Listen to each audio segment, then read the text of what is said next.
अस्सलाम वालेकुम नाज़रीन, आवां अब्दुल वकाल खबी ॾिसी रहिया आहियो वाई साहब पीर जो ॻोठ। ख़बरुनि जो सिलसिलो जारी पीर जे ॻोठ खां।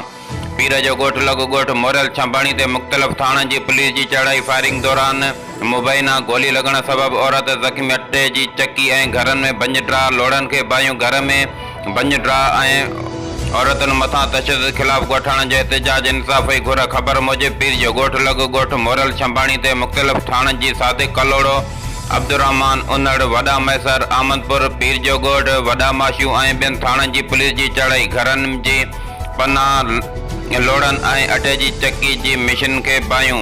मुबैना फायरिंग में गोली लॻण सबबि हिकु औरत ससी ज़ाल अली गौर छंभाणी बाह में गोली लॻण सबबि ज़ख़्मी थी पई। पुलिस जी चढ़ाई।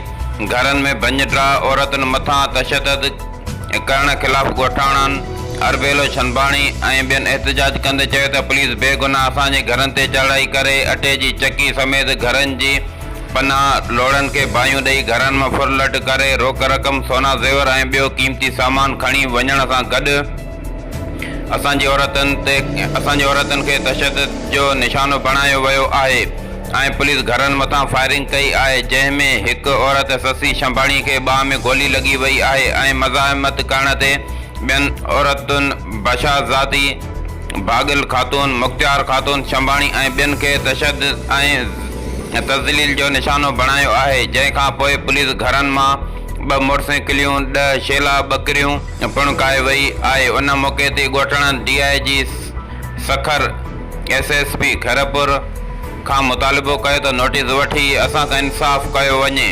ॿिए तरफ़ SHO गुलज़ार अहमद लाशारी जो चवणु हो त खूननि जे केस में घुर्बल खरोस बिरादरीअ जे माण्हुनि जो 30 खां वधीक मेयूं ऐं गाऊं जेकी केस में चालान थियल हुयूं ऐं सदर जी भटियुनि जे सरकारी ढक ते बीठल हुयूं, जितां ढक जे इंचार्ज ऐं ॿियनि तरफ़ां उन ॻोठ में लिकायूं वयूं हुयूं। माल हड़प लाइ जंहिंजे इतला ते छापो हयो त ॻोठाणनि पंहिंजो पाण खे बचाइण लाइ पाण बाहियूं ॾेई ड्रामो कयो वियो आहे। रिपोर्टर अब्दुल हई लाको, पीर जो ॻोठ।